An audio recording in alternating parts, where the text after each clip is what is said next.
अभी हमने एक मॉड्यूल में जाना था कि एनिमल एविडेंस से जो ट्रैक एंड साइन है उनका कितना इम्पोर्टेंस है, और उसमें हमने एक बातचीत में बताया था कि मल विज्ञान, स्कैटोलॉजी, ये अपना आप एक बहुत महत्वपूर्ण विज्ञान भी है। और जब हम जंगल में जाते हैं, फॉरेस्ट में जाते हैं, तो एक इम्पॉर्टेंट साइन के रूप में हमें एनिमल की लैट्रिन हमें मिलती है। तो जो एनिमल की लैट्रिन की जो स्टडी करने का विज्ञान है, इसको हम स्कैटोलॉजी या मल विज्ञान कहते हैं। और ये एक बहुत महत्वपूर्ण साइंस भी है, और मैनेजमेंट में भी इसका बहुत उपयोग है। साइंस का इसका ज्ञान होना बहुत ज़रूरी है। अगर आप लैट्रिन की बात करें, इसके मलों की बात करें, एनिमल के मलों की, अगर हमको विभिन्न एनिमल के स्कैट को पहचानना आता है तो हम एनिमल को पहचान सकते हैं। एनिमल की पॉपुलेशन का भी एक एस्टिमेशन हम कर सकते हैं। जहाँ तक अगर कैट का फैमिली का देखें, कैट फैमिली जब अपने ट्रैक पर चलती है, अपने एक पगडंडी पर रास्ते पर चलते हैं, तो आप देखिए पैंथर है, टाइगर है, लायन है, चलते चलते एक जगह रुक जाते हैं। रास्ते के बीच में नहीं, रास्ते को थोड़ा सा छोड़ के किनारे पे आ जाते हैं। कई बार अगर चौड़ा रास्ता है, बीच में घास खड़ी हुई है, तो वहाँ भी ये रुक कर पिछले दोनों पैरों से पीछे की तरफ खरोंच करते हैं, जिसको पगथड़ी कहते हैं। तो इस तरह स्क्रैचिंग करते हैं, तो स्क्रैच मार्क बना देते हैं। इस स्क्रैच मार्क पर कई बार ये अपने स्कैट भी, अपनी लैट्रिन भी कर देते हैं। तो इस तरह स्क्रैच मार्क दिख रहा है, लैट्रिन हो रही है। उस लैट्रिन का अगर हम ध्यान से जो बल्क है, यानी कितना वजन है और कितना डाया है, उस डाया को देख के हम एनिमल को पहचान सकते हैं। अगर हम पैंथर के लैट्रिन का डाया में देखें, व्यास अगर देखें, तो लगभग आप देखिए कि 2 से 2.5 इंच के सेंटीमीटर के करीबन हो जाता है, 2.5-3 सेंटीमीटर, 2 से 3 सेंटीमीटर के बीच में।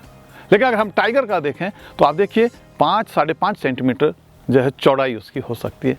तो ये एनिमल के साइज को भी बताता है और उसके बल्क को भी बताता है। तो इस तरह से जो लैट्रिन का बल्क है, एनिमल को पहचानने में हमको मदद करता है।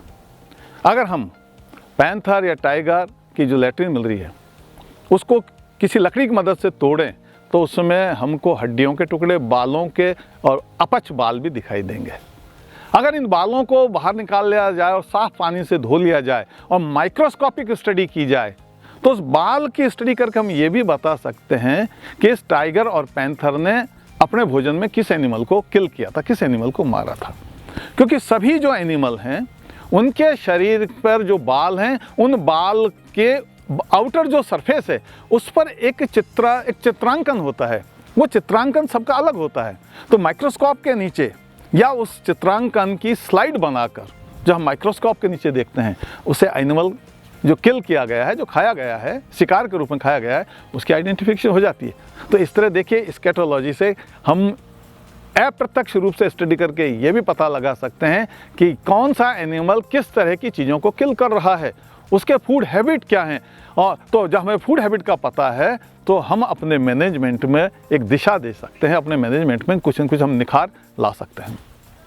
इस तरह आप देखिए, अगर हाइना जो जरक है, क्योंकि ये कैंप फॉलोअर कहलाता है। कैंप फॉलोअर का मतलब है कि टाइगर, पैंथर या लायन के ये पीछे चलता है, एक डिस्टेंस के साथ, सुरक्षा बनाए हुए, सुरक्षित दूरी पर ये चलता रहता है। ये बड़े एनिमल आगे चलते हैं, और जब ये कोई शिकार, बड़ा शिकार मार लेते हैं और अपना पेट भर लेते हैं, तो जब जैसे शिकार के पास से हटते हैं, सोने के लिए हटते हैं या पानी पीने के लिए हटते हैं, हाइना को, जरक को मौका मिल जाता है उस भोजन को खाने का। हाइना मांस भी खा सकता है, सड़ा मांस भी खा सकता है, और अगर उन्होंने ज़्यादातर मांस को खा लिया है, सिर्फ हड्डियाँ पड़ी हुई हैं, तो हाइना उन हड्डियों को भी चबा सकता है, उसके भोजन के रूप में उसको खा लेता है। क्योंकि हड्डियों के बीच में अगर आप देखें, एक बहुत ही न्यूट्रिटिव एक टिश्यू होता है जिसको बोन मैरो कहते हैं।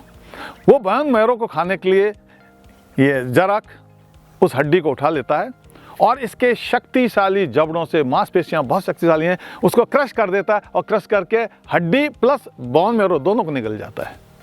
तो जो बोन मैरो है वो तो बॉडी में, स्टमक में जाके उसका डाइजेशन हो जाता है, लेकिन जो हड्डियों के टुकड़े हैं वो इसके स्कैट के साथ, इसकी लैट्रिन के साथ बाहर आने लग जाती हैं।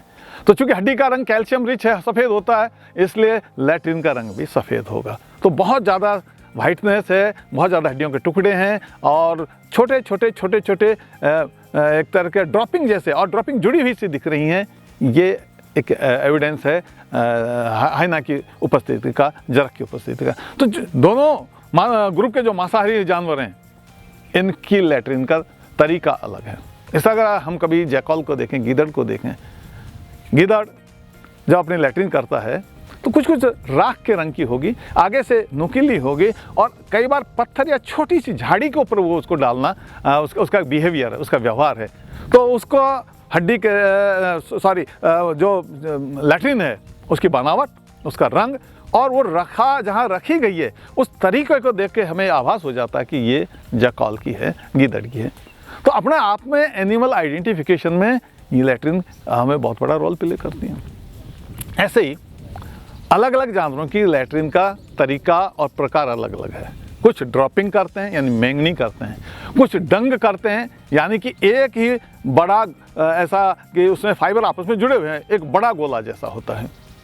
तो कई जलेबी जैसी करते हैं, जैसे एक पक्षी है आपका येलो लेग ग्रीन पिजन जिसको हरियल कहते हैं, वो जलेबी की तरह से लैट्रिन करता है। अगर आप कभी पीपल या बरगद के नीचे जाएं और वहाँ आपको जलेबी जैसे बहुत सारे गोल गोल गोल गोल गोल कॉयल किए हुई लैट्रिन ज़मीन के ऊपर कई जगह पड़ी हुई, जैसे कि किसी ने नमकीन, जो सेव है नमकीन, वो भुजिया, किसी ने गोल गोल बड़ी सारी भुजिया डाल दी हूँ। आप निसंकोच आप बेधड़ होकर आइडेंटिफाई कर लें कि ये येलो लेग्ड ग्रीन पिजन या हरियल की ये लैट्रिन है। तो उसका भले ही वहाँ हरियल नहीं दिख रहा है, लेकिन एक एविडेंस है जो उसकी टट्टी के द्वारा पहचान गया, उसके मल के द्वारा पहचान गया कि ये एक पक्षी का क्या है। तो इसी तरह जो खरगोश हैं, इस खरगोशों को भी हम देखें, खरगोश वर्ग बड़ा एक इंटरेस्टिंग, खरगोश और जो चूहा वर्ग है, चूहों को देखें, चूहा है या जो बैट हैं, चमगादड़ हैं, ये मेंगनी करती हैं, ड्रॉपिंग्स करते हैं, काले रंग की छोटी छोटी छोटी मेंगनी, जैसे चावल का शेप है इस तरह सिलिंड्रिकल लंबी लंबी लैट्रिन करती हैं। लेकिन जो खरगोश है, खरगोश देखिए डिस्कॉइड, थोड़ी डिस्क जैसी ये लैट्रिन करता है। और खरगोश के ग्रुप के जितने भी एनिमल हैं, चाहे वो रैबिट है चाहे हेयर है, जो हमारे जंगल में, राजस्थान के जंगलों में मिलता है वो हेयर है, लेकिन जो लोग पालतू घरों में सफ़ेद या काले रंग का पालते वो रैबिट है। इस तरह बिना पूंछ का एक और खरगोश है जिसको हम पिक्का कहते हैं, तो ये पिक्का है वगैरह। तो इस ग्रुप के जो भी ये एनिमल हैं, ये अपनी जो रात की लैट्रिन है उसको सुबह उठकर ये ब्रेकफास्ट में खा जाते हैं, यानी कि 2 बार उसको खा रहे हैं। रात की लैट्रिन को सुबह उठे और सुबह उसको वापस खा लेते हैं, लेकिन जो सुबह खा ली अब शाम तक जो लैट्रिन आ रही उसको ये नहीं खा रहे हैं। तो इस तरह इस जो नेचर, इस तरह का जो व्यवहार है, इसको कैप्रोफेगी कहते हैं। तो देखिए लैट्रिन एनिमल को पोषण भी दे रहा है, तो इस तरह कैप्रोफेगी बिहेवियर इन एनिमल्स में हमको दिखाई देता है। अगर भोजन के तरीके को एनिमल्स में देखें तो वो भी बहुत डिफरेंट है। कुछ एनिमल ऐसे हैं जो अपने भोजन को एक बार ही ग्राइंड करते हैं, एक बार ही चबाते हैं और निगल जाते हैं। जैसे आदमी अपने भोजन को एक बार चबाता है, निगल जाता है। सुअर अपने भोजन को एक बार चबाता है और निगल जाता है। लंगूर, बंदर अपने भोजन को एक बार चबाते और निगल जाते हैं, तो एक बार ये चबा के निगल जाते हैं। इस तरह हाथी अपने भोजन को एक बार चबाता निगल जाता है। घोड़ा, गधा, जंगली गधा अपने भोजन को एक बार चबाते हैं निगल जाते हैं। तो ख़ास तौर से जो गधा डोमेस्टिक आस है, अपना वाइल्ड आस है, अपना हाथी है और गेंडा है, राइनो, ये भोजन को एक बार चबाते, क्योंकि ये शाकाहारी और फाइबर वाला भोजन लेते हैं, तो एक बार में पूरा फाइबर का ग्राइंडिंग होता नहीं है। तो भोजन के साथ साथ जो तंतु हैं वो इनके पेट में चले जाते हैं, और जब ये डंग करते हैं, गोबर करते हैं, तो बहुत सारे लंबे लंबे आपको तंतु दिखाई देंगे। लेकिन गाय, भैंस, डियर में आपका सांभर, चीतल, आपका जो एंटीलॉप हैं जिनमें नीलगाय, चिंकारा, चौसिंगा, काला हिरण, ये 2 बार अपने भोजन को चबाते हैं। एक बार तो जब चराई चर रहे हैं उस समय मोटा मोटा ग्राइंडिंग कर लेते हैं और अपने पेट में ले जाते हैं, और फिर कहीं आराम की जगह बैठकर तसल्ली से उस भोजन को ये वापस मुंह में वापस रिगर्जिटेट करते हैं, वापस मुंह में ले आते हैं और फिर दोबारा से फिर पीसते हैं। 2 बार ग्राइंडिंग करते हैं। देखिए, तो जब 2 बार ग्राइंडिंग करेंगे तो तंतु ज़्यादा पिस जाते हैं। तो इनका अगर लैट्रिन को देखें, उनमें तंतु ज़्यादा बारीक छोटे टुकड़े मिलेंगे। जबकि हम हाथी का देखें, हाथी की लीद को देखें, या हम गधे की लीद को घोड़े की देखें, उनमें तंतु ज़्यादा लंबे होते हैं, क्योंकि एक बार पिसाई हुई थी। तो एक बार पिसाई में पूरी पिसाई नहीं हुई, कंप्लीट ग्राइंडिंग नहीं होता है, इसलिए उनकी टट्टी में तंतु लंबे लंबे मिलते हैं। जबकि जिनमें डबल ग्राइंडिंग हो गया है, क्योंकि ये सब जो एनिमल हैं 2 बार खाने को पीस रहे हैं, तो उनमें खाना ज़्यादा बारीक हो जाता है, इसलिए बड़े तंतु कभी नहीं मिलते। और इनकी लैट्रिन डालने के तरीके पर अलग अलग हैं। जो एंटीलॉप हैं, एंटीलॉप में चौसिंगा है, चिंकारा है, काला हिरन है, इनमें ये अपने बार बार एक ही जगह आते हैं, लैट्रिन एक ही जगह करते हैं, ड्रॉपिंग एक जगह करते हैं। चरने के लिए किधर भी चल जाएंगे, उधर गए इधर गए उधर गए, और जब इनको अपने लैट्रिन करनी होती है तो चराई छोड़ के उस स्पॉट पे वापस लौट के आते हैं जहाँ पे इन्होंने पहले लैट्रिन कर रहे हैं, वहाँ पर फिर उसी जगह पर आके लैट्रिन करते हैं। इसको मेडेन कहते हैं। तो समय के साथ क्योंकि बार बार एक जगह लैट्रिन कर रहे हैं तो ढेरी बड़ी होने लग जाती है, और उस ढेरी को देखकर हम ये पता लगे कि एक्टिव है या ये समाप्त हो चुकी है। अगर उसमें बार बार देखने पे ऐसा लगता है कि ताज़ा गीली ड्रॉपिंग नहीं आ रही है, सब सूख चुकी हैं, इसका मतलब एनिमल अब इसका यूज नहीं कर रहा है। या तो एनिमल कहीं यहाँ से चला गया है, दूसरी जगह चला गया है, या फिर एनिमल के साथ कुछ अनहोनी हो गई है, इसलिए उसका मेडन यहाँ बेकार पड़ा है, उस पर लौट के नहीं आ रहा है। लेकिन अगर रोज़ाना उसमें हमें गीली लैट्रिन मिल रही है, ड्रॉपिंग मिल रही है, इसका मतलब एनिमल अभी भी इसको यूज कर रहा है।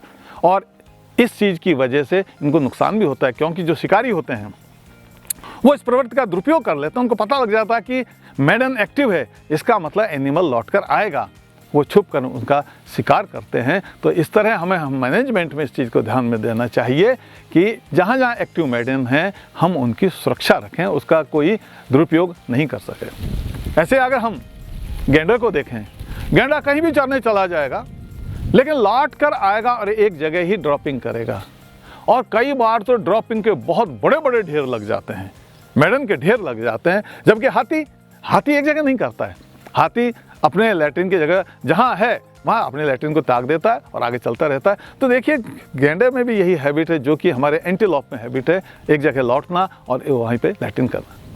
जो एंटीलॉप हैं कई बार ये एक से अधिक भी लैट्रिन रखते हैं, लेकिन बार बार इसमें या उसमें करेंगे, उसमें बार बार ये नहीं कि बहुत सारी जगह वो लैट्रिन करे, ऐसा नहीं, ढेरी के रूप में लैट्रिन करते हैं। और नीलगाय में तो यहाँ तक देखा गया है कि आमतौर पर नीलगाय में, चिंकारे में देखा गया है कि रास्तों के बीच में या जहाँ तिरहाए और चौराहे बन रहे हैं वहाँ ये लैट्रिन का ढेर बनाते हैं। उससे इनको फ़ायदा भी है, क्योंकि एक तो विजिबिलिटी बेटर है। जब लैट्रिन कर रहे होते हैं उस समय इनके दुश्मन पैंथर, टाइगर इन पर अटैक कर सकते हैं।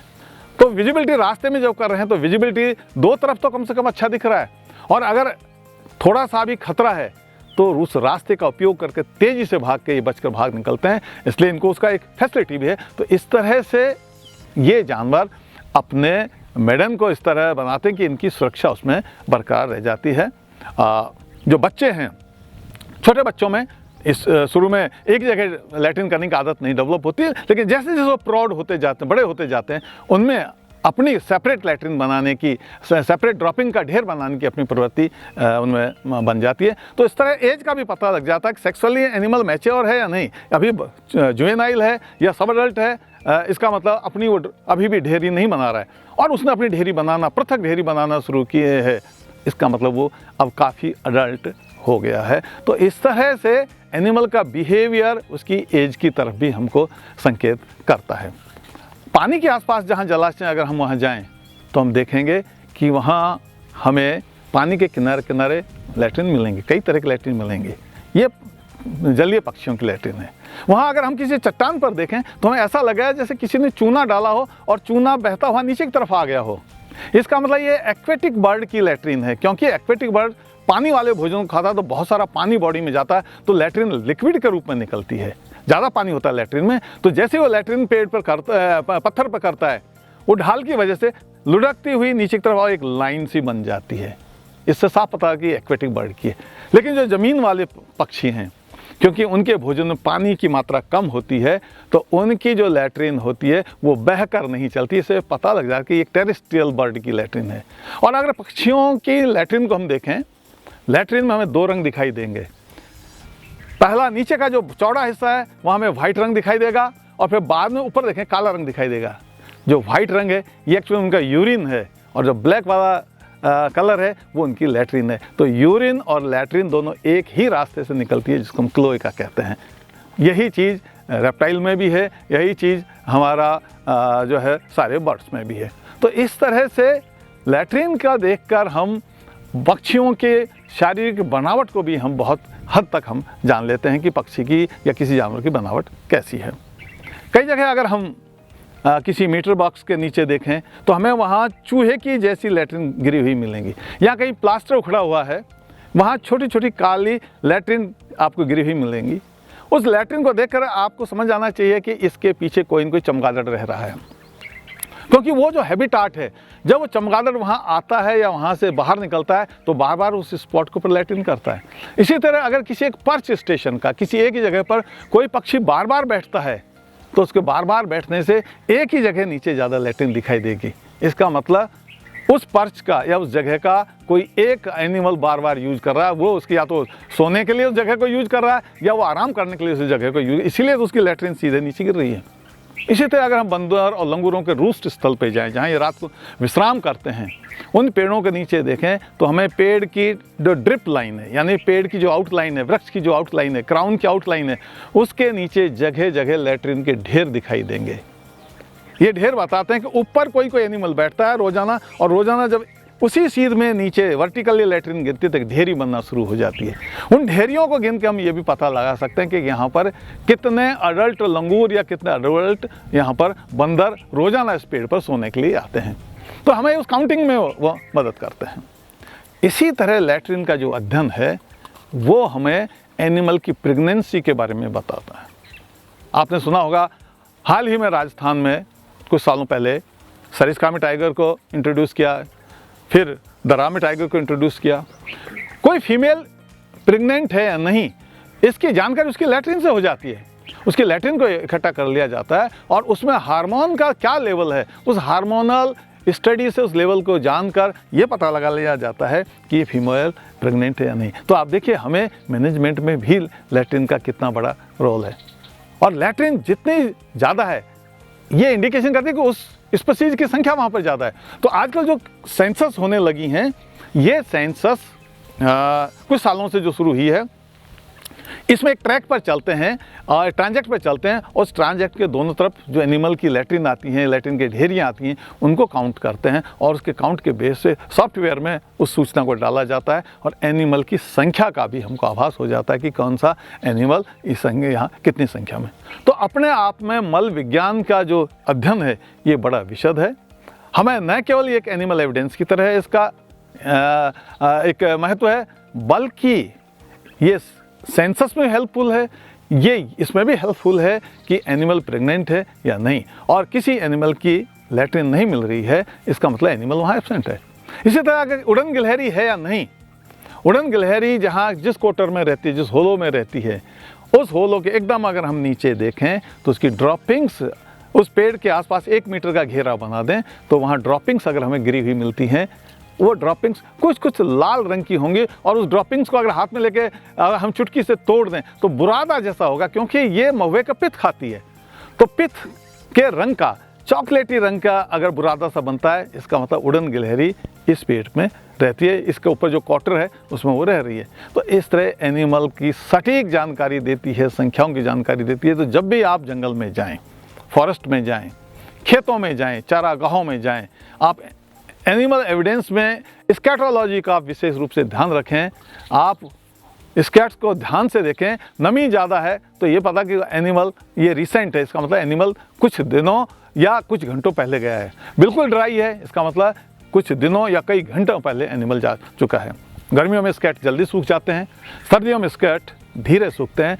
इसलिए आप मौसम का भी ध्यान रखें, टेम्परेचर क्या चल रहा है उसका भी ध्यान रखें, और उससे आइडिया लगा कि ये स्कैट 24 घंटे के अंदर है या 24 घंटे से पहले का है। तो इस तरह एनिमल के आने या जाने का कितने घंटे पूर्व उसने ऐसा किया होगा हमें आभास हो जाता है।